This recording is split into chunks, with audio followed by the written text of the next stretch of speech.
समय हमें देंगे, क्योंकि 1 घंटे में से कुछ समय तो टेक्नोलॉजी खा गई, लेकिन फिर भी मुझे उम्मीद है वो समय देंगे। मेरे साथ शोभित यूनिवर्सिटी मेरठ के वाइस चांसलर हैं प्रोफेसर अमर गर्ग, मेरठ यूनिवर्सिटी शोभित यूनिवर्सिटी गंगो के वाइस चांसलर हैं डॉक्टर DK कौशिक, शोभित यूनिवर्सिटी गंगो के प्रो वाइस चांसलर हैं प्रोफेसर रंजीत सिंह।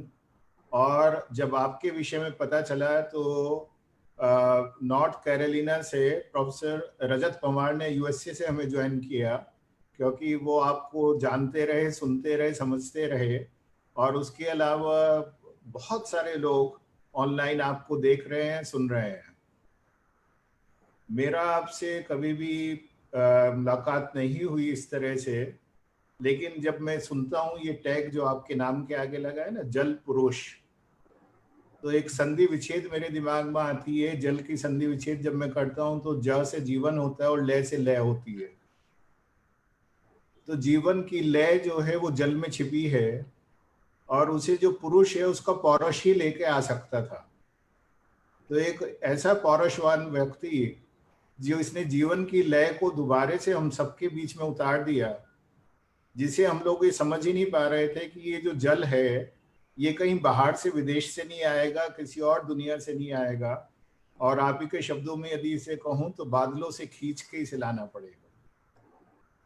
तो बादलों से जो खींच के और जो है जमीन को सींचने के लिए जिस व्यक्ति ने अपना सारा जीवन दे दिया, और मुझे बताया गया कि आप ट्रेनिंग से तो आयुर्वेदा के स्नातक हैं, और आपको जान के ये भी अच्छा लगेगा कि शोभित यूनिवर्सिटी गंगो में एक आयुर्वेदिक मेडिकल कॉलेज भी चलता है। तो एक स्नातक ने जिसे व्यक्तियों को जो है उनका इलाज करना था, स्वस्थ बनाना था, तो वो व्यक्तियों से हटके पूरे समाज के लिए, पूरे देश के लिए, पूरे एनवायरनमेंट के लिए, सबको स्वस्थ कैसे रखा जाए, सारा जीवन उस पर लगा दिया। तो आपको बहुत बहुत आपका अभिनंदन, बहुत बहुत आपका स्वागत। और कुछ आप जैसे हो जाएं, जो बच्चे, जो स्टूडेंट आपको देख रहे हैं, जो टीचर्स आपको देख रहे हैं, तो वो मेरे से किसी ने पूछा कि भाई उनमें खास क्या है आपके लिए। मैंने कहा खास क्या है ये तो वही बता पाएंगे, लेकिन एक बात मैं बता सकता हूँ कि उनमें जुनून है। और जिसमें जुनून होगा, थोड़ा सा पागलपन होगा, वो ही ये सब कर सकता है जिसके बारे में कोई सोचता भी ना हो। तो आपका बहुत बहुत अभिनंदन, बहुत बहुत स्वागत। और मैं हमेशा एक बात कहता हूँ कि कोई भी लक्ष्य मनुष्य के साहस से बड़ा नहीं, हारा वो ही जो कभी लड़ा नहीं। और आप तो प्रकृति से लड़ पड़े, पहले प्रकृति से लड़े, फिर समाज से लड़े, सबसे लड़े, और उस लड़ने जो है आज हमें एक वाटरमैन ऑफ इंडिया दिया है। तो आज हम आपको सुनने के लिए बहुत आतुर हैं, और मैं उम्मीद करता हूं कि जब हम आपको सुनेंगे, बहुत सारे सवाल भी होंगे जो आप का यदि समय रहेगा तो मैं चाहूँगा वो सवाल भी आप जवाब दें। और एक बच्चा भी यदि आज की इस वेबिनार से थोड़ा सा जुनून ले पाया, तो मुझे लगेगा कि आपका ये सारा प्रयास, भगीरथ प्रयास, और यूनिवर्सिटी की आज की पूरी ये प्रयास सफल हो गया। तो आपका बहुत बहुत स्वागत, बहुत अभिनंदन। हम अनुग्रहित भी हैं, अभिभूत भी हैं कि आप हमारे बीच में हैं। बहुत स्वागत। थैंक यू, धन्यवाद। Thank you very much sir. इससे पहले मैं चीफ गेस्ट को इनवाइट करूं, 2 शब्द जल पुरुष के बारे में। अब इनका ब्रीफ बायोडाटा भी अगर मैं देखता हूं तो वो 5-6 पेजेस का होता है।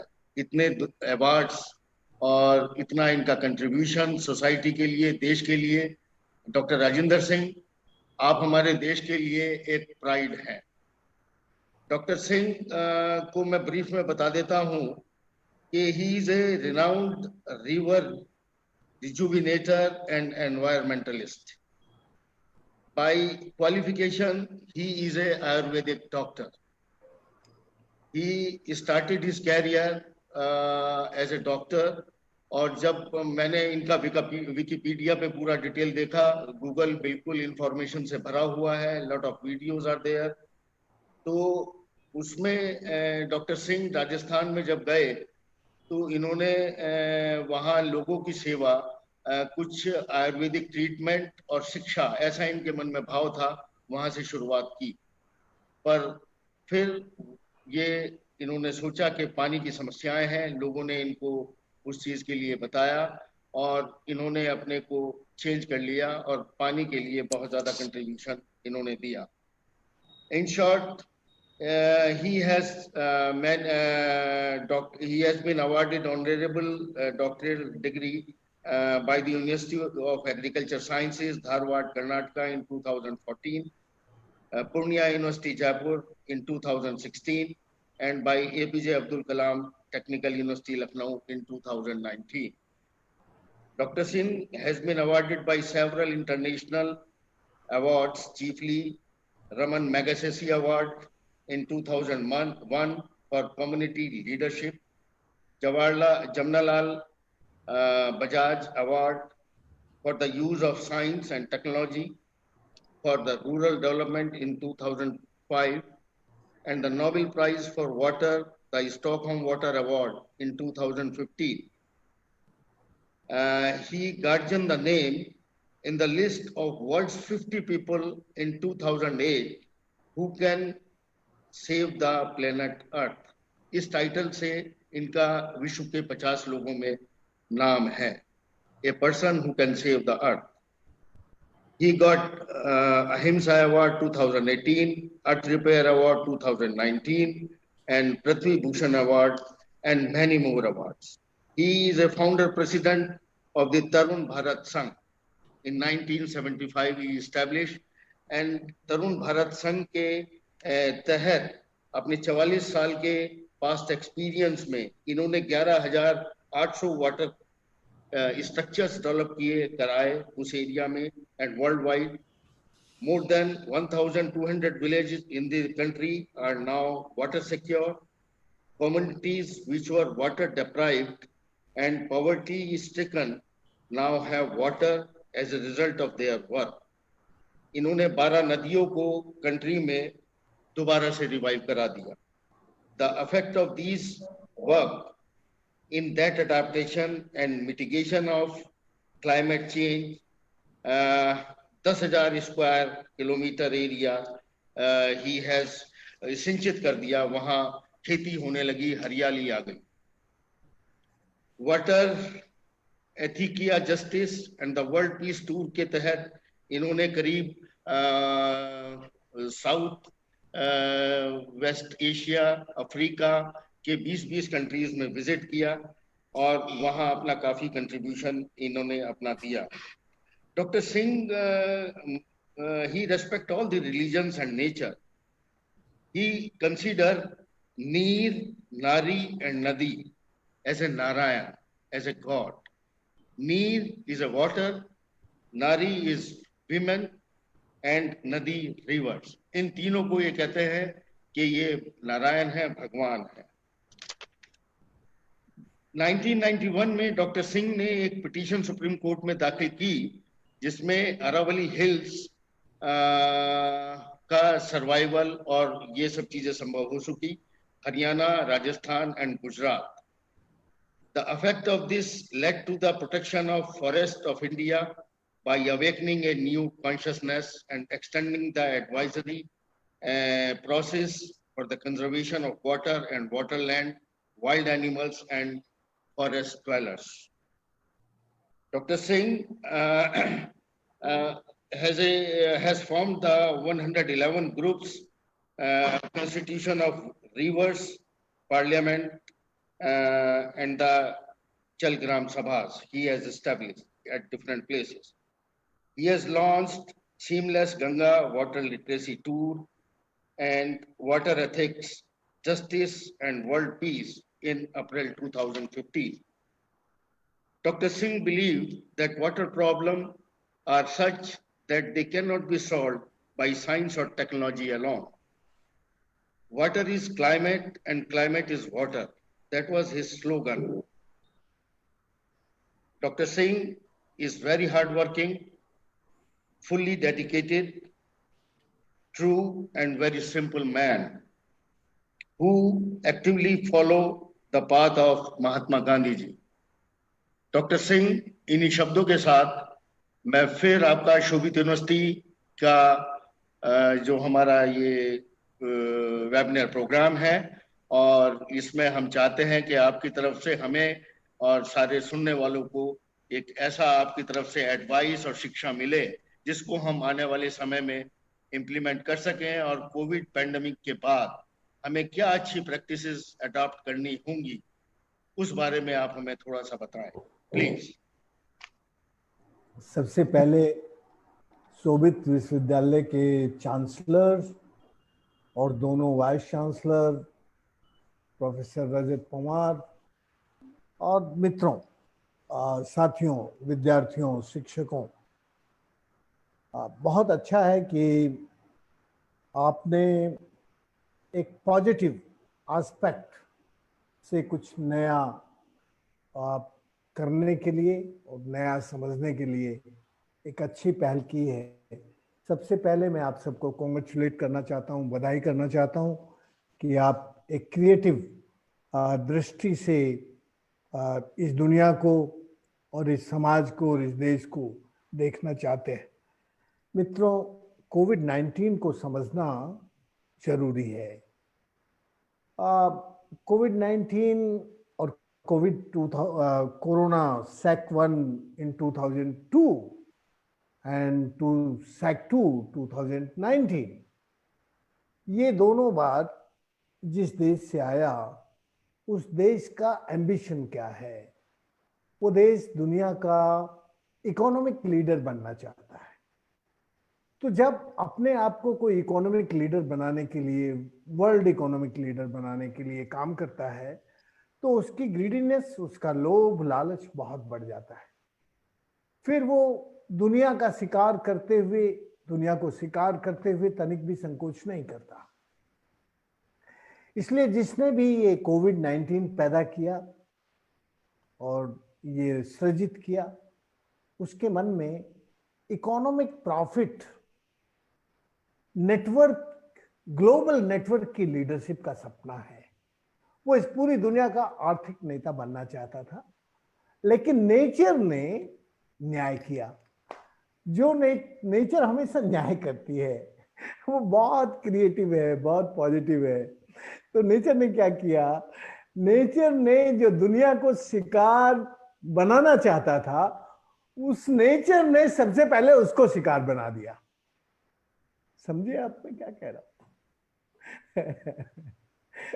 तो जब दुनिया का शिकारी बनने वाला, दुनिया को शिकारी बनाने वाला खुद शिकार बन जाए, तो इसमें से पॉजिटिव सीख बहुत निकलती है।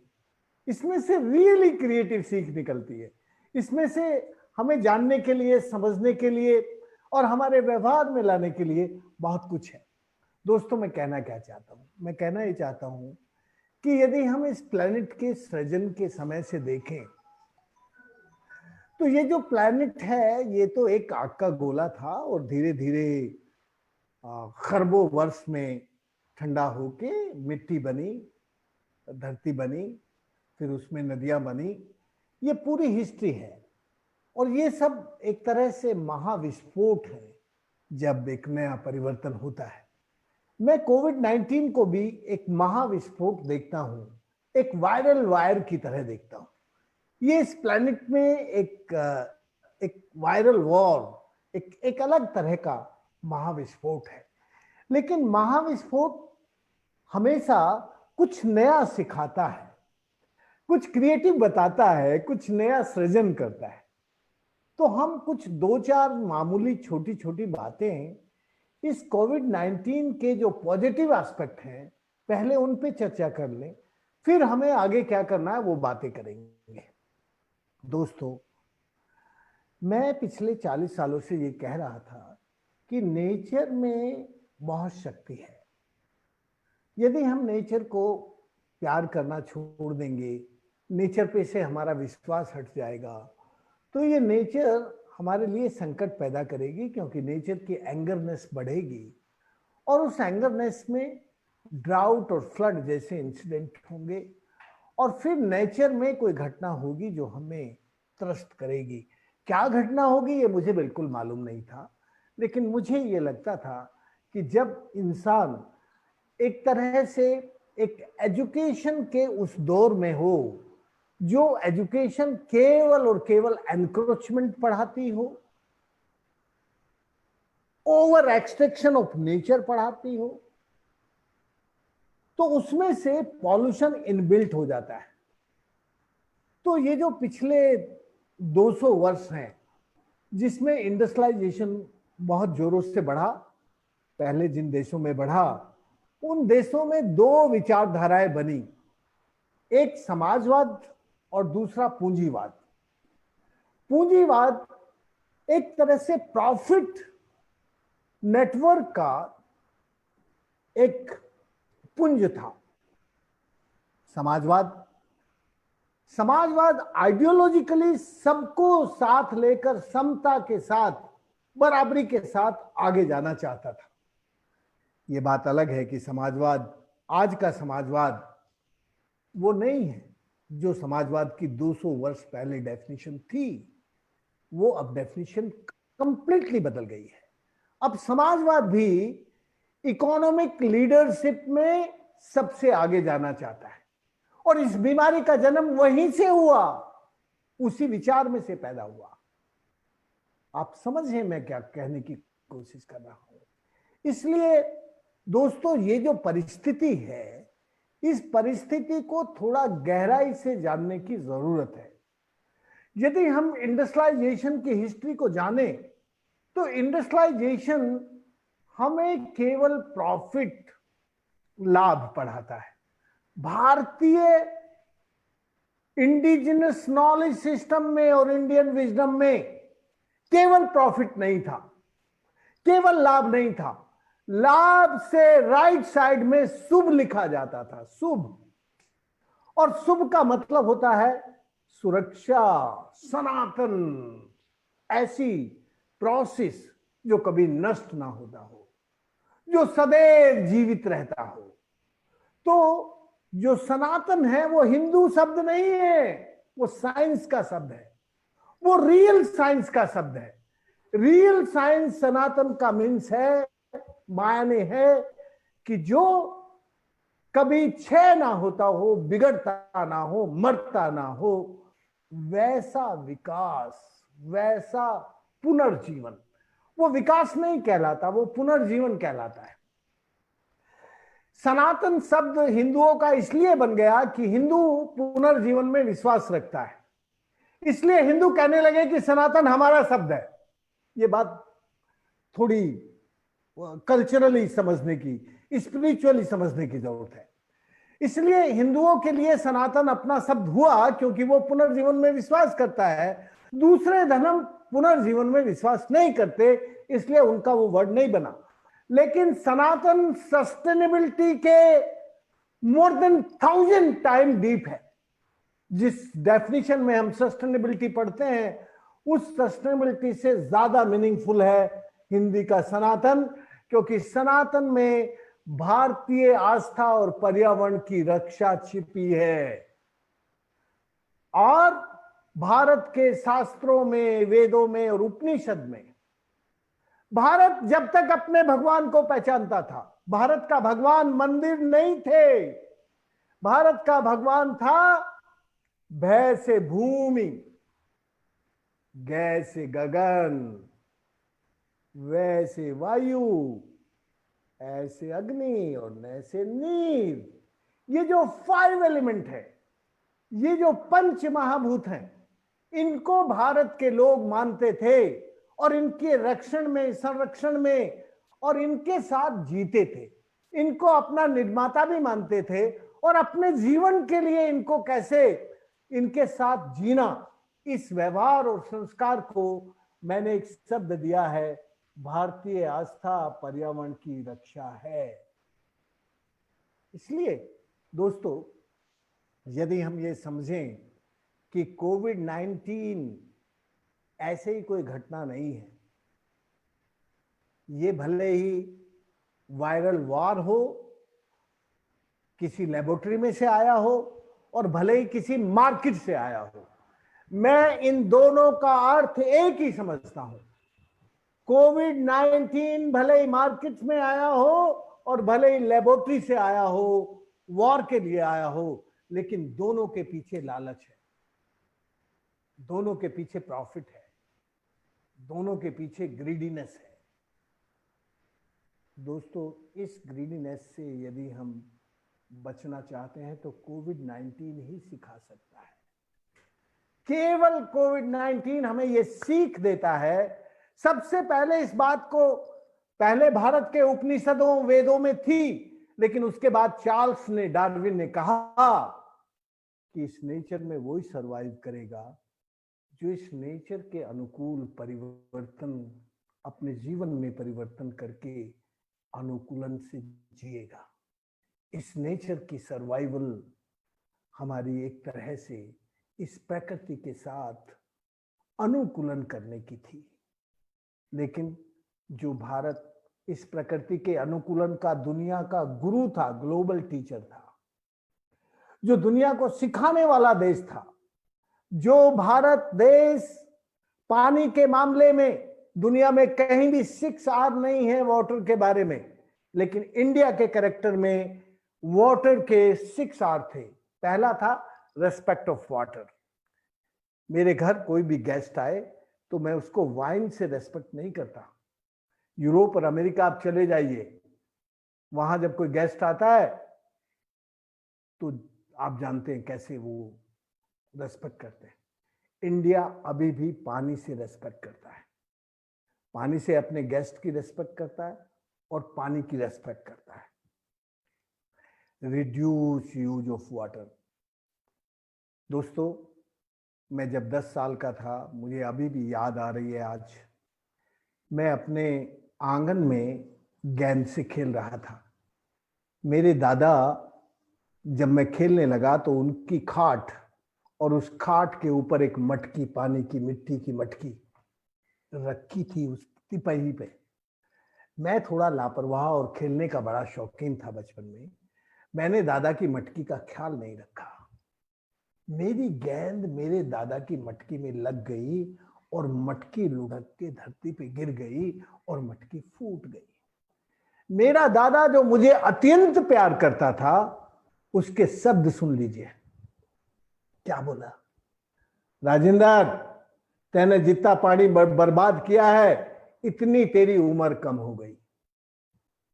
मेरे दादा इस पानी को मेरी हेल्थ और मेरी एज के साथ जोड़कर मुझे पढ़ा रहे थे, मुझे सिखा रहे थे। इलिटरेट दादा थे मेरे, अनपढ़ दादा थे, लेकिन ज्ञान की गहराई देखिए मुझे क्या पढ़ा रहे हैं। मुझे कह रहे हैं कि जितना पानी तैने बर्बाद किया है, उतनी तेरी उम्र कम हो गई। ये जो तरीका था शिक्षण का, शिक्षा का, ये हमारी लाइफ में one hand conservation and discipline use of nature ये सिखाता था, हर क्षण सिखाता था। दोस्तों, जब मैं 11 साल का हुआ तो मेरी दादी मुझे हरिद्वार में हर की पैड़ी पर स्नान कराने के लिए लेके गई। मेरी दादी के एक कपड़े का थैला था और उसमें एक लोटा था छोटा सा। मेरी दादी ने अपना लोटा निकाला और मेरे कपड़े उतार के वो गंगा जी में से एक लोटा पानी लेके आई और मेरे सिर पे डाल दिया। और डालने के बाद कहा, जा जा जा जा जा वहां जा वहां जा वहां जा। क्या कह रही थी वो? कि पेशाब करिया और हाजत हो तो सोच करिया। बच्चों का पेशाब ठंडे पानी में जाने से निकल जाता है पानी में। मेरी दादी जानती थी इस बात को, इसलिए उनको एक ख्याल था कि गंगा जल में मेरे पोते का पेशाब निकल ना जाए, नहीं तो पाप लगेगा। पाप, ये जो ज्ञान था, कैसे पढ़ाती थी दादी अपने पोते को और कैसे व्यवहार में जिलाती थी अपने पोते को। ये जो शिक्षण था, ये शिक्षण आज हमारे परिवारों से गायब हो रहा है। इसलिए हमारा प्रकृति के साथ रिश्ता टूट रहा है। और ये यदि प्रकृति के साथ रिश्ता टूटता जाएगा तो दोस्तों ऐसे महाविस्फोट बहुत बढ़ेंगे। आप जानते हैं, जब इस देश को आजादी मिली उस वक्त इस देश में जितनी जमीन पर वाटर स्केर्सिटी थी, ड्राउट था, उससे 10 गुना ज्यादा, 10 टाइम फोल्ड आज वाटर स्केर्सिटी और ड्राउट है। 8 टाइम फ्लड है, 8 गुना ज्यादा फ्लड है। तो ये ड्राउट और फ्लड ये प्रकृति की एंगरनेस है। This is the angerness of nature, क्योंकि जब हम उसको प्यार से सहेजने का काम नहीं करते और उसमें बिगाड़ करते हैं, उसके खिलाफ करते हैं, तो एंगरनेस बढ़ जाती है। दोस्तों, कोविड भी एंगरनेस ऑफ नेचर है, कोविड भी greediness of human. The disaster and drought on brain है, हमारे दिमाग में जो ड्राउट है, ब्रेन लालच का, ग्रीडीनेस का, वो है। इसलिए इससे हम कई अच्छी बातें सीख सकते हैं। पहली बात ये कि जब लॉकडाउन हुआ उसके बाद इंडस्ट्रियों का गंदा पानी गंगा में जाना बंद हुआ। गंगा को अविरल और निर्मल बनाने के लिए पिछले 20 सालों से हम लड़ रहे थे और हमें सफलता मिली थी जब 2009 में 10,009 में जब 3 लार्ज डैम कैंसिल हुए, लोहारी, नागपाला, पाला मनेरियर, भैरव घाटी, और गोमुख से लेकर उत्तरकाशी तक गंगा को इको सेंसिटिव एरिया डिक्लेयर करके सब विनाश बंद हुआ। प्रोफेसर जीडी अग्रवाल, जो तरुण भारत संघ के हमारे संगठन के उपाध्यक्ष थे पिछले 30 सालों से, उन्होंने गंगा के लिए, मैंने बहुत मना किया। पहले मैंने मना नहीं किया था 2007-8 में जब वो आंदोलन कर रहे थे, क्योंकि लेकिन अब जब 2018 में उन्होंने आमरण अनशन शुरू किया तो मैंने कहा कि आपकी पृष्ठभूमि संघ की पृष्ठभूमि रही है और आपका फैमिली 3 पीढ़ी से संघी रहा है, लेकिन आपका संघी होने के बाद भी ये सरकार आपकी सुनेगी नहीं, इसलिए आप प्राण मत दीजिए प्रोफेसर साहब। लेकिन प्रोफेसर साहब ने हमारे उपाध्यक्ष होने के बाद भी मेरी एक नहीं मानी। 111 दिन का आमरण अनशन करके, और किस बात के लिए आमरण अनशन कर रहे थे? केवल गंगा की अविरलता के लिए अपने प्राण दे दिए। इस सरकार ने नहीं सुना। मैं बराबर ये कह रहा था कि ये गंगा अपने आप साफ हो जाएगी कभी। दोस्तों, गंगा माँ है, ये महरी नहीं है, ये मालगाड़ी नहीं है। थोड़े दिन के लिए लॉकडाउन ने गंगा को माँ बनाया और उसमें मैला डालना, इंडस्ट्री का मैला डालना बंद हुआ। माँ मैला धोती है, ढोती नहीं है। इंडस्ट्री माँ को मैला ढोने वाली मालगाड़ी की तरह उपयोग करती है। लॉकडाउन में माँ को थोड़ा आराम मिला और उसमें मैला ढोने का काम कम हुआ तो माँ की सेहत सुधरने लगी। हमारी सरकारें क्या कर रही हैं? मेरी माँ को हार्ट डिजीज है, कार्डियल डिजीज है, माँ गंगा को, और मेरी सरकार डेंटल डॉक्टर लगा रही है वहां घाट बनाने के लिए। दोस्तों, मैं आपको ये बता दूं, मेरा किसी पॉलिटिकल पार्टी से कोई रिलेशन नहीं है, मैं कोई पॉलिटिकल स्टेटमेंट नहीं दे रहा हूं, लेकिन एक ट्रूथ, सत्य बोलते हुए मुझे डर नहीं लगता किसी से, कभी डरा नहीं मैं, इसलिए सत्य बताने की कोशिश कर रहा हूं। उनकी एक नहीं सुनी। प्रोफेसर जीडी अग्रवाल 111 दिन आमरण अनशन करके गंगा के लिए चले गए। अभी लॉकडाउन में गंगा की सेहत थोड़ी सी 20% सुधरी थी, क्योंकि इंडस्ट्री का पोल्यूशन कम जाना बंद हुआ। मैंने जब लॉकडाउन खत्म हुआ उस दिन कहा कि आप देश भर से लॉकडाउन हटा दो भले ही, लेकिन गंगा के लिए एक नए तरह का लॉकडाउन करो। यदि तुम गंगा के लिए नई तरह का लॉकडाउन कर दोगे तो गंगा ठीक हो जाएगी। और मैंने केवल 3 छोटी छोटी बातें कही थी। रिवर और सीवर, जिसमें इंडस्ट्री का एफ्लुएंस है, उसको रिवर से अलग कर दो।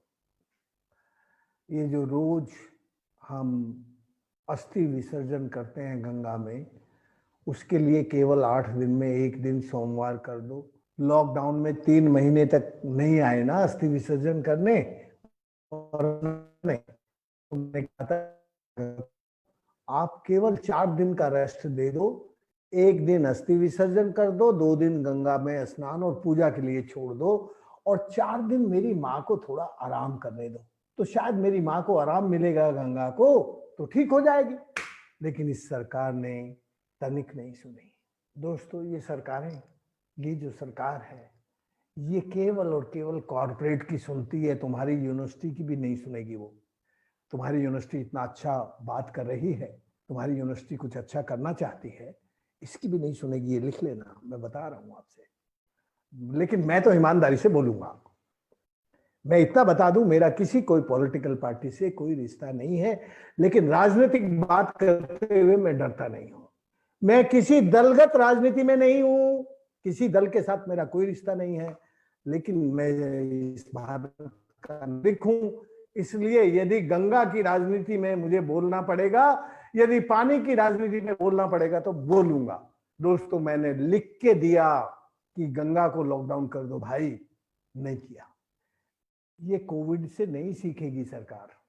इस कोविड से यदि ये सरकार सीखती तो ये जो पॉल्यूटर हैं, ये जो एक्सप्लॉइटर हैं, ये जो एनक्रोचर हैं इंडिया के, नाम लेते हुए नहीं डरता, अडानी, अंबानी और कई, इनको ये गंगा में गंदा पानी डालने से रोक सकते थे, नहीं रोका।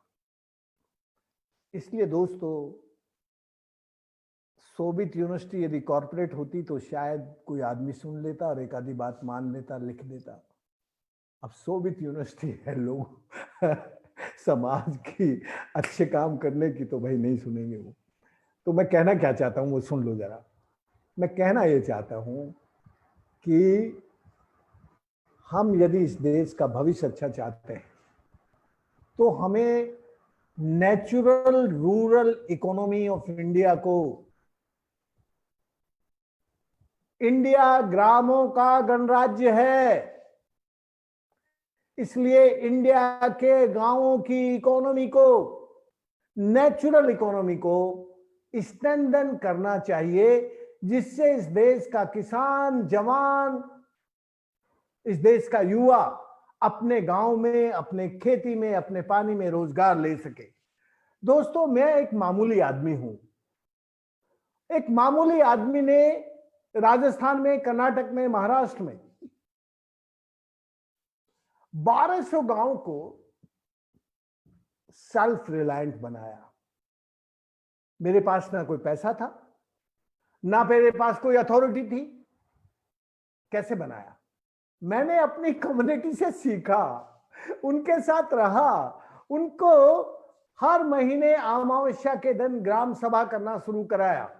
और ग्राम सभा का उद्देश्य होता था कि मैं अपने गांव को बेहतर बनाने के लिए क्या करूं। तो ग्राम सभा में लोग चर्चा करते थे, उसमें से 5 बातें निकल के आती थी हमेशा। गांव की माटी गांव में, गांव का पानी गांव में, हर घर में बने गोबर की खाद, हर घर रखे अपना बीज, तब गांव के हाथ में होगी ग्राम सभा की चोटी। गांव सभा करेगी फैसला कि मेरा गांव कैसे अच्छा होगा, तब गांव बनेगा पानीदार, तब गांव में आएगी हरियाली और खुशहाली। दोस्तों, ये जो काम है, इस काम के साथ हम भारत के 1200 गांव को सेल्फ रिलायंट, सेल्फ सफिशिएंट बना सके, बिना पैसे के। केवल उनके साथ रात दिन रहे। हमारे अंदर पागलपन था, हमारे पागलपन ने बहुत सारे पागल हमारे जैसे बना दिए। हमारे जैसे जो पागल लोग होते हैं वो अकेले नहीं रहते, वो अपने जैसे कुछ पागल तैयार कर लेते हैं। तो हमने अपने जैसे कुछ पागल तैयार कर लिए, और पागल तैयार करके गांवों के गणराज्य भारत में 1200 गांव स्वावलंबी बना पाए। तो यदि हमारी सरकार को कोविड-19 से पॉजिटिवली सीखना है तो गांव की जवानी, गांव का पानी और गांव की किसानी, फिर सुनो, गांव की जवानी, गांव का पानी और गांव की किसानी को ठीक करना होगा। और इसको ठीक करने के लिए हम सबको एकजुट होकर आगे बढ़ना होगा। यह राइट एंड रेस्पॉन्सिबिलिटी इक्वल है। लेकिन अब कोविड-19 में बहुत सारे लोग शहरों से वापस गांव आए हैं। ये गांव में कैसे रक्षण, संरक्षण, पोषण का काम को हमने 10,000 परिवारों को राजस्थान के जयपुर, अलवर, भरतपुर, सवाई माधोपुर, करौली और दौसा जिले में जो मजदूर बाहर से आए उनको स्वावलंबी बनाया। 1,000 परिवारों को जो जिनके पास कुछ नहीं था, ना घर ना बार, उनको पानी के काम में लगा के उनके नौजवानों को ट्रेनिंग दे के कि कैसे वो पानी का काम कर सकें। और उसमें थोड़ी मदद हम लोगों ने, तरुण भारत संघ ने भी की। उनकी जल संरचनाओं का निर्माण होने के साथ उन्होंने जो उनकी वेस्ट लाइन थी उसकी बाउंड्री वॉल, उसका लेवलिंग, उसका सृजन करके अभी दोस्तों 7,000 एकड़ जमीन पर पहली बार फसलें बोई हैं। इस महीने में जो लोग मजदूरी करते थे अपने शहरों में, गांव लौट कर आए हैं। आपको भी मैं न्योता देना चाहता हूं चांसलर जी, कभी आ जाइए घूमते हुए, तो मैं आपको करौली और अलवर के ये इलाके दिखा सकूंगा, मुझे अच्छा लगेगा। मैं अपनी बात यहीं रोकना चाहता हूं, जय हिंद कहना चाहता हूं। अब आपके कुछ सवाल हो तो जरूर मुझसे जल्दी पूछ लीजिए। धन्यवाद, जय हिंद। और चांसलर जी, मैं आपको सचमुच बधाई देना चाहता हूं, आपने अच्छा विषय चुना आज की वेबिनार के लिए। हमारे कुल गुरु, हमारे दोनों वाइस चांसलर यहाँ विराजमान हैं, उन दोनों को भी बधाई देना चाहता हूँ कि उन्होंने आज की इस संवाद को बहुत अच्छे से सृजित किया। जय हिंद, धन्यवाद। कुछ सवाल पूछेंगे तो अच्छे जवाब मैं दे सकूंगा। जी, आपको बहुत बहुत धन्यवाद। और ये जो भगवान की एक भूमि, गगन, वायु, अग्नि और नीर, तो ये जो पंच तत्व हैं, अब मुझे उम्मीद है ये पंच तत्व हम सभी ने संभाल के भी रखेंगे और ये मानेंगे कि ये भगवान ही है। तो प्रोफेसर रजत पवार के पास बहुत सारे सवाल हैं क्योंकि उनका अपना एरिया सस्टेनेबिलिटी का है और आपने सनातन और सस्टेनेबिलिटी का जो एक नई परिभाषा दी है। तो doctor Rajat, I believe you will start with some of your questions. Doctor साहब, सबसे पहले तो नमस्कार। And it was very very very insightful. इन जिन चीजों के बारे में कभी सोचते भी नहीं है generally, those came to surface. So thank you very much for your indigenously developed knowledge globally spread. आपने 6 R's की बात की थी जी, related to water, and I heard only 2, write and reduce. I'm still curious, which are the other 4s that The first is respect of water. Yes. The India have the respect of water, and India have a character, the reduced use of water in life. My dear friend, my grandmother only using 5-liter water for bath, and she is reuse that water. और उस पानी को वो पुनर्उपयोग करती थी। पहले स्नान करती थी, फिर कपड़े धोती थी, फिर उससे संडे के दिन, रविवार के दिन हमारे घर के बाहर चौका लगता था उस पानी से, और बाकी दिनों में हमारे आंगन में एक बहुत सुंदर बड़ा सा नीम का पेड़ था, बाकी दिनों में वो पेड़ को पानी देती थी। तो ये जो रिड्यूस यूज का कैरेक्टर था वो हमारे यहाँ था। दूसरा मैंने बोला retreat and recycle and reuse. अब मैं दोबारा से बोलता हूं, respect of water, reduce use of water, retreat, recycle and reuse, and rejuvenate this planet by water only. This wisdom only India have. Right. Rejuvenate planet by water only. So these six are. इनका मतलब आप समझ गए. हाँ जी, thank you very much. रजत, आप अपने sustainability को कैसे जो है साथ में लेके कुछ बताना चाहें तो आप बता सकते हैं अपने बारे में भी. नहीं, मुझे बड़ी अच्छी लगी जी जो डॉक्टर साहब ने बड़ी बात. मैं बस इतना बता दूं भाई जी, रजत भाई. हाँ जी. रिट्रीट करने का इंडिया में त्रिकुंडीय व्यवस्था थी. जो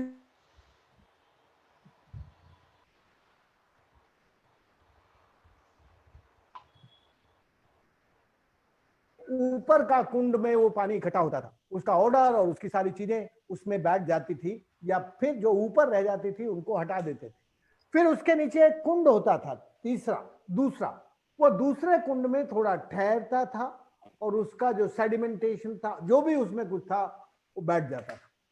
तीसरा जो कुंड बनता था वो खास जगह पर बनता था, जहां या तो हमारी सैंडी सॉइल हो जिसकी वाटर पोरोसिटी बहुत ज्यादा हो, या फिर अरावली और विंध्याचल के क्षेत्रों में ऐसी जगह बनते थे जहां शार्प वर्टिकल कन्फाइंड फ्रैक्चर्स हों, तो वो पानी उन फ्रैक्चर में जाके रिसाइकल होके फिर नीचे स्ट्रीम में मिलता था. ये था इंडिया का इंडिजिनस नॉलेज सिस्टम में पानी को रिट्रीट करने का सिस्टम और रिसाइकल करने का सिस्टम. ये कैसे बर्बाद हुआ? सबसे पहले किसने बर्बाद किया? 1932 में हॉकिंस नाम का कमिश्नर बनारस में था. बनारस को ब्रिटिश पार्लियामेंट ने ये कह के भेजा था इस कमिश्नर को कि तुम जरा इंडिया जा रहे हो, इंडियंस को थोड़ा मजा चखाना, क्योंकि उन दिनों हमारा आजादी का आंदोलन बहुत जोरों पर था. तो इन्होंने, हॉकिंस ने बड़ी चालाकी की. सबसे पहले ये जानने की कोशिश की कि इंडियंस की आस्था क्या है. तो उनको आस्था का तीर्थ गंगा दिखाई दी. तो उन्होंने कहा इनकी सबसे पहले गंगा पर ही चोट करनी है. तो इस हॉकिंस ने ये जो हमारी 3 ड्रेन थी बनारस सिटी की, उन तीनों की तीनों ड्रेन को वो नीचे ड्रेन सिस्टम बना के, ये जो ये जो लोहे का पुल आपने देखा ना बनारस के में ऊपर की तरफ, उसके बिल्कुल पास में गंगा में मिला दी. तो जब गंगा में मिलाई तो पंडित मदन मोहन मालवीय इसके खिलाफ गए. उसने कहा, mister Hawkins, what you know about India? The Ganga is the mother of India. Hawkins ने कहा, yes sir, I know my Lord. ये बड़े चालाक होते हैं आईसीएस लोग. Yes sir, I know my Lord, the India is your mother, but you can decide. My government send, मेरी सरकार ने 20 लाख दिया है for the beautification of Banaras city. तो आपको मालूम है वो केवल 1.5 लाइन का जीआर है. For the beautification of Banaras city we can link 3 drain direct with Ganga. ये था एक 1.5 लाइन का गवर्नमेंट का आदेश. उसके बाद जब राज्य ऐसा आदेश दे दे कि पूजा के पानी में और पीने के पानी में आप अपना पेशाब मिला सकते हैं, आप अपनी लैट्रिन मिला सकते हैं, तो फिर उस भारत के गंदे नाले नदियों में क्यों नहीं मिलेंगे? तो दोस्तों, इससे पहले 1932 से पहले हिस्ट्री में एक भी स्ट्रीम नहीं है जिसमें भारत के शहरों का गंदा पानी नदियों में मिलता हो. ये उसके बाद सारे गंदे पानी के नाले हमारी नदियों में मिलने लगे. फिर तो दक्षिण की नदी हो या पूरब की या पश्चिम की, भारत की सारी नदियों में सूएज मिलने लगा. इसलिए दोस्तों, ये हिस्ट्री थोड़ी डिफिकल्ट है. इस डिफिकल्ट हिस्ट्री में ये जानना जरूरी है कि हमने इंडिजिनस नॉलेज सिस्टम को और इंडियन विजडम को कैसे खोया है, और हमारे से ये खोने का काम कैसे हुआ. कई बार भूल में हो जाता है, कई बार हम जानबूझ के नहीं खोना चाहते, जानबूझ के तो उससे चिपक के रहना चाहते हैं, लेकिन हमसे भूलें हो जाती हैं कि हम अपने ज्ञान को दूर चले जाते हैं और दूसरों के ज्ञान का रेस्पेक्ट करने लगते हैं. तो ये, यस रजत, डॉक्टर साहब एक छोटी सी बात और मुझे ध्यान आ रही है, मेरी अपब्रिंगिंग वेस्टर्न यूपी में जमुना के किनारे के एक गांव की है जी। कौन सा गांव है जी रजत भाई? गांव है जी मेरा शबगा, वो बड़ौद के पास पड़ता है, जमुना के किनारे है बिल्कुल। आपको ये मालूम है ये राजेंद्र सिंह भी वहीं का है? हाँ जी। बस फिर ठीक है, चलो। तो जब जब जब पहले छोटे थे तो जमुना, गांव से जमुना में जाते थे जी, तो बड़ा एक एक एरिया था, इकोलॉजिस्ट वाटरशेड एरिया कहते हैं। वो 1990s में जाते जाते रूरल एम्प्लॉयमेंट की स्कीम के तहत या और तमाम तरह की स्कीम में वो लोगों को दे दिया कि आप यहाँ गन्ने की खेती कर सकते हैं। तो वो वाटरशेड तो खत्म हो गया डॉक्टर साहब। तो इसको लेके कुछ डेवलपमेंट वर्सेस कंजर्वेशन की कुछ डिबेट या कुछ एक्टिविज्म हुआ एटलीस्ट वेस्टर्न यूपी में, जो मतलब यमुना का रेस्टोरेशन को लेके? भाई जी आपके सामने जो राजेंद्र बैठा है, सबसे पहले तो इसने जाके उस मसले को पता चलते के साथ ही उसके विरोध में सत्याग्रह शुरू किया। और एक हमारे महावीर त्यागी होते थे, और वो और हम सब, रमेश, बहुत सारे लोगों ने। लेकिन सरकारों में जब विकास का लालच और पैसे का लालच आ जाता है और फिर उनका रिश्ता वोट के साथ होता है, तो फिर थोड़ी मुश्किल होती है जी। तो हमें नहीं सुना गया। और वो जो इसका यमुना का जो वाटर सेट था, ना केवल उसको डिस्टर्ब किया बल्कि यमुना के रिवर बेड को भी इन्होंने माइनिंग दे दी। उससे इतनी लीज दी कि लोग मरने लगे खड्डों में डूबकर। और पिछले 10-12 सालों में तो यमुना की हिस्ट्री ये है कि यमुना सूख गई। आप जानते हैं कि बागपत के खरबूजे कितने प्रसिद्ध थे, कितने मीठे होते थे। और भाई जी गंगा दशहरे पर तो मैं अपने गांव से पैदल चल के हर साल यमुना में स्नान करने आता था। मुझे गंगा जी का हर की पैड़ी का स्नान तो केवल अपनी दादी वाला, वो जो 11 साल का है, वो ही याद है। बाकी तो हम यमुना में तो छोटे से लेके, और जब तक हम राजस्थान वहाँ यूपी में रहे 1980 तक, तब तक हम उसमें बराबर जाते रहे। लेकिन 1980 के बाद जाना नहीं हुआ, तब हमने यमुना की हालत बड़ी ख़राब देखी। फिर मैं अपने बेटे की और अपनी कहानी बताता हूँ। 2007 में मेरी वाइफ ने कहा कि अपने बेटे को जरा इनके दादा से मिला लो, ये मिले नहीं हैं कभी।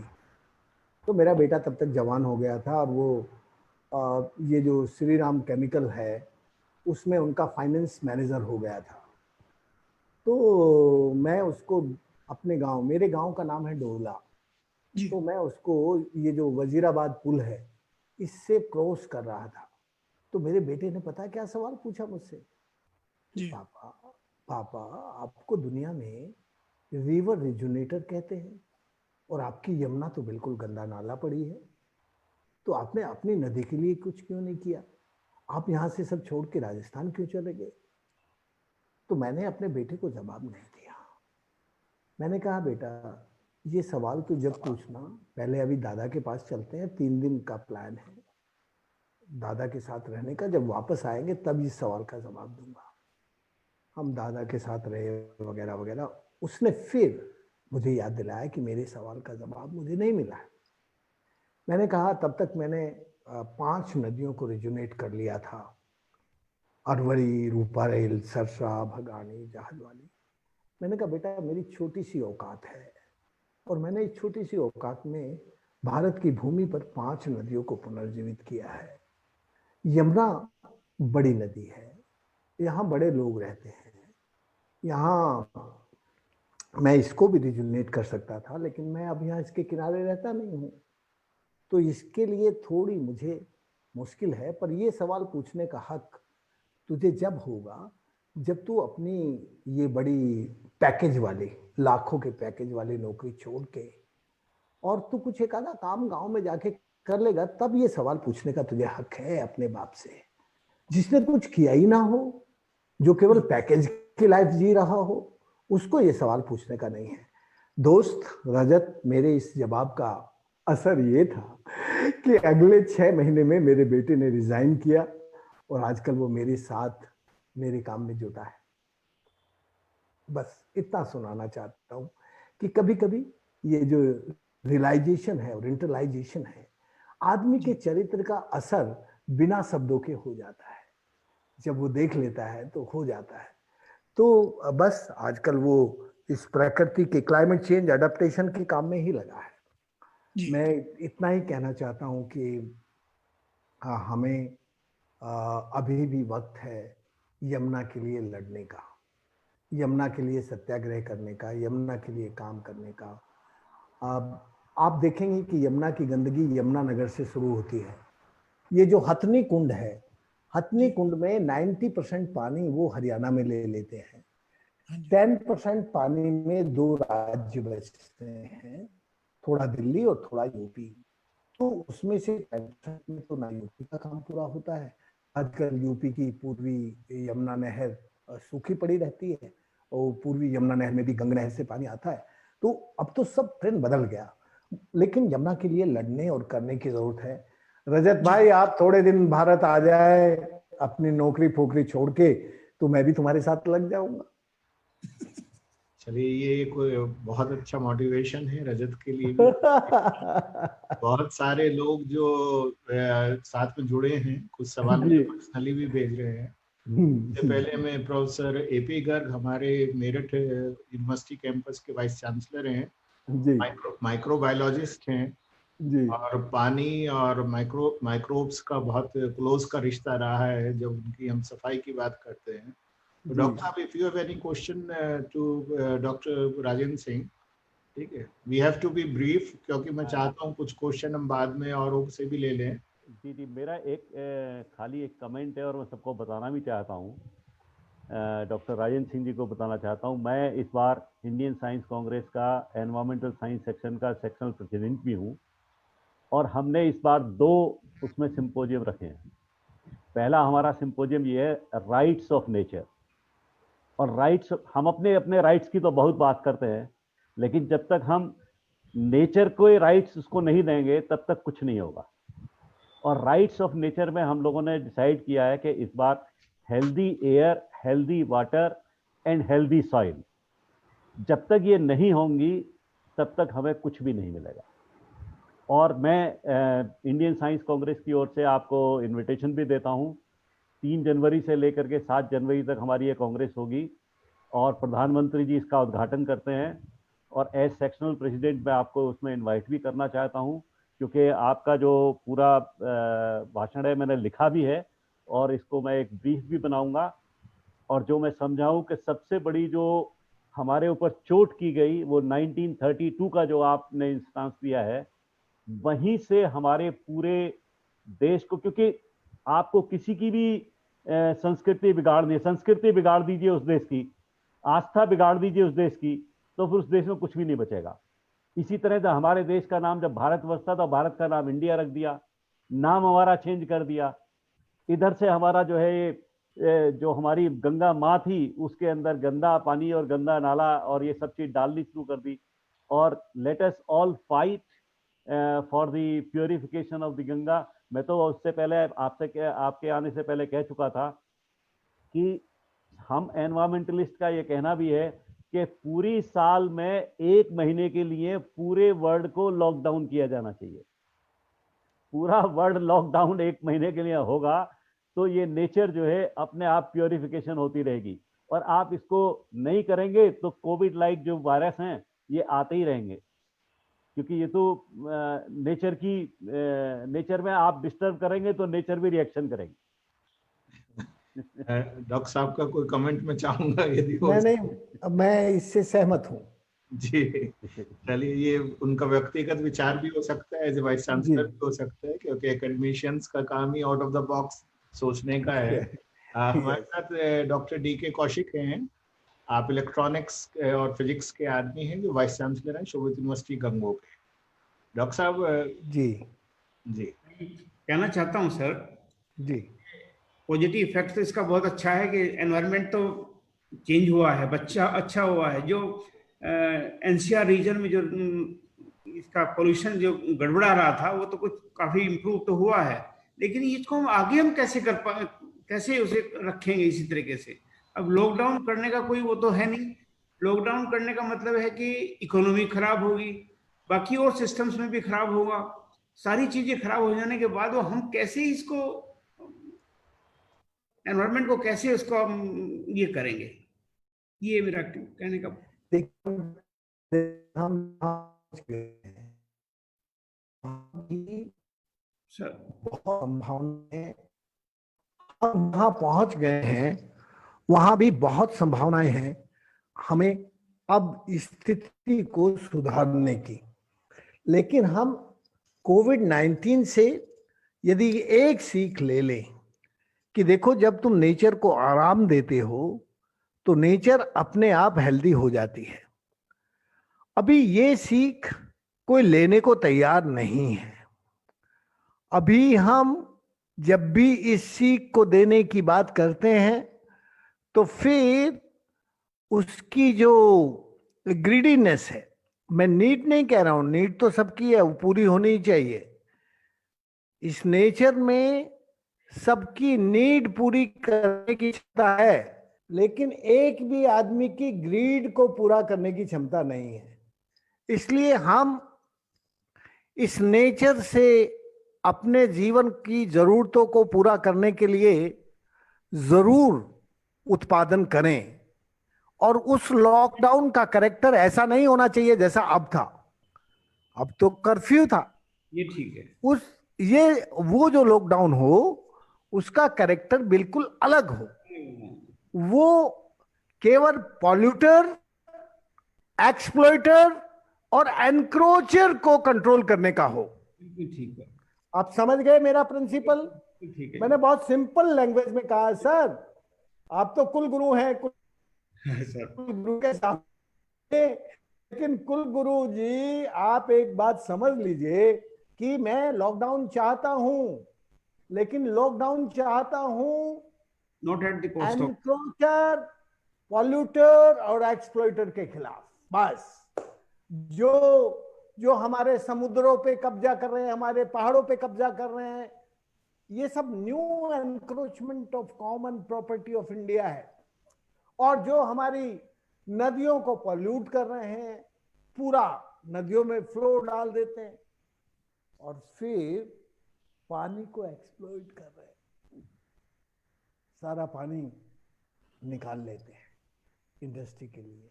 कम से कम उस पर थोड़ा काबू करें और जो हमारी जरूरत पूरी करें। अरे भाई एक बात बताओ, जब हमारे गांव में गुड़ बनता था, उस गुड़ में से कोई पोल्यूशन होता था क्या? नहीं, वो गुड़ किसी के पर एनक्रोचमेंट करता था क्या? वो गुड़ किसी का एक्सप्लॉइटेशन करता था क्या? लेकिन जिस दिन से चीनी बनने लगी उस दिन से तीनों काम हो गए। तो आपको ये समझना पड़ेगा। इसीलिए मैंने एक शब्द बोला था, नेचुरल रूरल इकोनॉमी। मैं इकोनॉमी के खिलाफ नहीं हूं, लेकिन कौन सी इकोनॉमी चाहिए? हमें डिसेंट्रलाइज्ड इकोनॉमी चाहिए, रूरल इकोनॉमी चाहिए, और नेचर को थोड़ा प्यार चाहिए। नेचर को प्यार नहीं करोगे तो सम्मान नहीं होगा, सम्मान नहीं होगा तो वो तुम्हारी जरूरत पूरी नहीं करेगी। बस इतना ही कहना चाहता हूं आपकी बात के बाद। कौशिक साहब। डॉक्टर रंजीत सिंह हमारे साथ में हैं, प्रो वाइस चांसलर हैं शोभित यूनिवर्सिटी गंगो के, और एक सीनियर फार्मेसी के आदमी हैं। तो कहीं ना कहीं सभी लोग प्रकृति एनवायरनमेंट से जुड़े हुए हैं। तो डॉक्टर साहब, if you have any question about the health issues and water, please. नमस्कार सर, बहुत बहुत अभिभूत हुआ हूं और ज्ञानी बन गया हूं आज आपकी बातें सुन के। काफी कुछ व्यक्तिगत रूप से तो फॉलो करता हूं, पर बस ये जानना चाहता हूं कि विश्वविद्यालय के रूप में जो आपने कहा कि गांव की जवानी, गांव का पानी और गांव की किसानी, इसको कैसे ठीक करें हम ये बताएं। और आज ना वो दादियां बची हैं, ना वो कहानियां बची हैं, प्रॉब्लम हो गई है, फैमिलीज बिखरी हुई हैं, सुनने वाला सुनाने वाला कोई नहीं है। इस पूरे परिप्रेक्ष्य में आप बताएं कि कैसे हम अपना रोल प्ले करें इस सब में। रणजीत सिंह जी, आप बहुत विद्वान हैं, आपने काम का सवाल पूछा है। ये है असली काम का सवाल, क्योंकि चांसलर साहब मौजूद हैं, वाइस चांसलर साहब मौजूद हैं, तो फिर कुछ काम के निर्णय हो सकते हैं, डिसीजन हो सकते हैं। ऐसे में भाई सबसे पहले तो मैं चांसलर साहब से एक निवेदन करूंगा कि आप ये जो आधुनिक एजुकेशन है, इसमें जो इंजीनियरिंग और टेक्नोलॉजी पढ़ाई जाती है, वो मैक्सिमम यूज ऑफ नेचर का एक्सट्रैक्शन, एक्सप्लॉइटेशन, उसी की टेक्नोलॉजी और इंजीनियरिंग हम पढ़ते हैं। आप एक दो कोर्स अपनी यूनिवर्सिटी में, एक डिग्री या post graduation, nourishment of nature, प्रकृति के पोषण का पोस्ट ग्रेजुएशन कोर्स शुरू करो। यदि आज आपने ये घोषणा कर दी कि शोभित विश्वविद्यालय अब एक पोस्ट ग्रेजुएशन का कोर्स करेगा जिसमें प्रकृति का पोषण पढ़ाया जाएगा, मैं चांसलर साहब आपसे निवेदन करूं, ये बहुत बड़ा योगदान होगा इस देश में आपका। आप इतनी हिम्मत से ये बात कह सकेंगे जिसमें एक देश को पूरी लाइट मिल जाएगी, प्रकाश मिल जाएगी। यदि आपने ये कोर्स शुरू किया तो आपकी यूनिवर्सिटी में पढ़ने वाले जवान अपने गांव जाकर नेचर की नरिशमेंट का काम करेंगे, और उसमें से वो जो जवान लोग आपके यहाँ पढ़ के जाएंगे वो अपनी विरासत के साथ, अपनी लेगेसी के साथ जुड़ जाएंगे। तो गांव की जवानी और गांव की किसानी दोबारा से सरसब्ज होगी, और फिर गांव का पानी गांव में रुक जाएगा। इसलिए आपकी यूनिवर्सिटी ने केवल ग्रेजुएशन, सर्टिफिकेट, कोई भी, आप एक बार कुछ ना कुछ शुरू करिए कि भाई हम, हमारी यूनिवर्सिटी अपने गंगो कैंपस में या मेरठ कैंपस में एक नेचर के नरिशमेंट का certificate, diploma, degree, post graduation जो आप चाहें करें, लेकिन आपको एक कोर्स जरूर शुरू करना चाहिए। अभी भाई साहब, चांसलर साहब, इस देश की एक भी यूनिवर्सिटी नहीं है जो नेचर का नरिशमेंट पढ़ाती हो। केवल और केवल वही इंजीनियरिंग, वही टेक्नोलॉजी जिसमें से हम इस नेचर को एक्सट्रैक्ट कर सकें, एक्सप्लॉइट कर सकें। और जो हमारी मैनेजमेंट की एजुकेशन है, वो जो परिस्थिति को मैनेज करने के लिए सारी, वो एग्रो बिजनेस हो, वो बिजनेस मैनेजमेंट हो, सारे मैनेजमेंट के कोर्स केवल मैनेज करना सिखाते हैं कि कैसे मैनेज।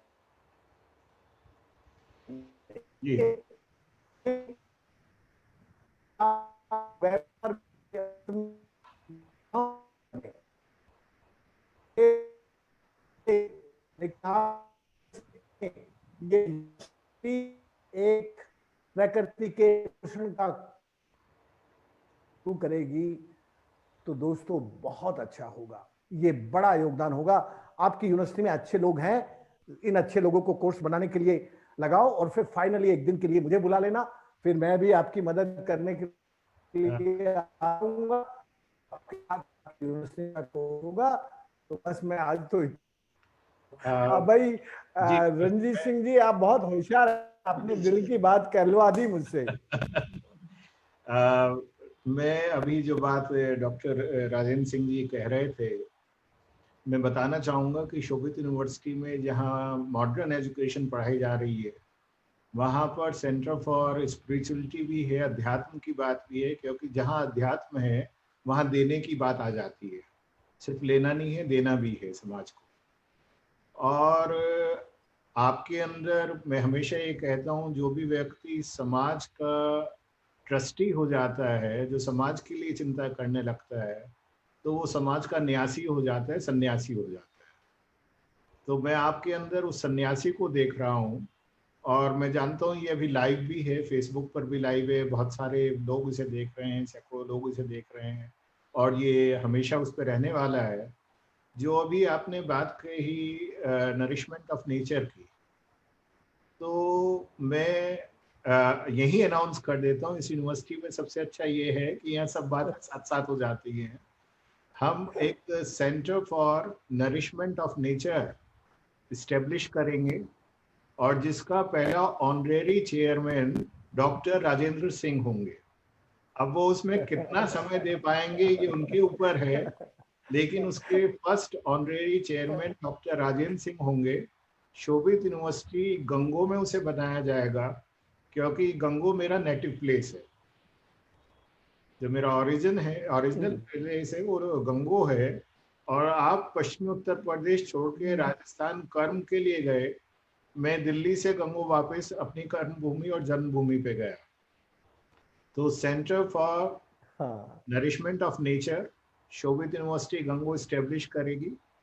और जब भी उसमें जैसे भी होगा, क्योंकि एक सवाल जब आपने ये बात कही तो मैं देख रहा था, जो लोग हमें सुन रहे हैं उनमें से एक सवाल आया था कि इसे की फैकल्टी कहाँ से लाएंगे, क्योंकि इसमें यह है कि शुरुआत है लोगों के अंदर जागरूकता लाने की और उत्सुकता बनाने की। तो उसके लिए सर्टिफिकेट कोर्स या डिप्लोमा या पोस्ट ग्रेजुएट डिप्लोमा कोर्स से हम लोग शुरुआत करेंगे, और आगे कहाँ तक जाएगा वो प्रभु जाने, तो उसके ऊपर होगा। तो आपसे मेरा अनुरोध ये है कि आप उसके पहले ऑनरेरी चेयरमैन बनने के लिए अपनी स्वीकृति दे दें, और आप हमारे साथ इसी बहाने मैं आपके शब्दों का सम्मान करता हूं। जी, बहुत बहुत आपका धन्यवाद। और आज की इस पूरी वेबिनार में विश्वविद्यालय ने एक बहुत बड़ी चीज कमाली है, उन्होंने डॉक्टर राजेंद्र सिंह को अपने पास ले लिया है। और आपके उसमें मैं देख रहा हूँ जिस तरह के कमेंट्स और सवाल इसमें आ रहे हैं, तो जो यंग फैकल्टी मेंबर्स हैं या और लोग हैं, वो सब बहुत उत्साहित भी हैं, और सबको ये लग रहा है कि ये शायद पहली ऐसी वेबिनार है जहां जमीन की बातें हो रही है। तो आपका बहुत बहुत अभिनंदन, बहुत बहुत धन्यवाद। मुझे लग रहा है शायद कनेक्टिविटी का इशू दोबारा से आ गया है। अखिलेश नहीं, मैं आपकी बात सुन पा रहा हूँ। जी। और जो मैं आपकी बात सुन पा रहा हूँ। जी। और जो सवाल बहुत सारे आए हैं, मैं डॉक्टर एस के गुप्ता से चाहूंगा कि वो आपके ऑफिस को भेज देंगे उनमें से जो रेलिवेंट सवाल हैं, और जब भी समय होगा आप उनका जवाब दीजिएगा। जहाँ तक आपके निमंत्रण की बात है, मैं बहुत जल्दी ही, जैसे ही ये पेंडेमिक का कुछ छुटकारा होगा, मैं आऊँगा, और तरुण भारत संस्थान में आप जैसे तरुण के नेतृत्व में क्या हो रहा है वो देखूंगा, समझूंगा, जानूंगा, और उसमें हम क्या कर सकते हैं आपके साथ, वो आपसे जो है पूछ के उसमें करूंगा। मुझे उम्मीद है डॉक्टर कुमार भी मेरे साथ आएंगे। मैंने जो है रजत को भी पकड़ के लाना पड़ेगा मुझे अपने साथ। और शायद ये पहली वेबिनार है जो बहुत फॉर्मली शुरू हुई थी और एक पारिवारिक चर्चा के तौर पर समाप्त हो रही है। तो आपका बहुत बहुत धन्यवाद। हाँ, thank you very much. Thank you, धन्यवाद। बहुत अच्छा लगा, मुझे आनंद आया, और खासकर रजत के सवाल से ज्यादा आनंद आया। चलिए, बहुत बढ़िया, थैंक यू। आप सबको आभार जी, बहुत बहुत धन्यवाद। Thank you sir. लो भाई।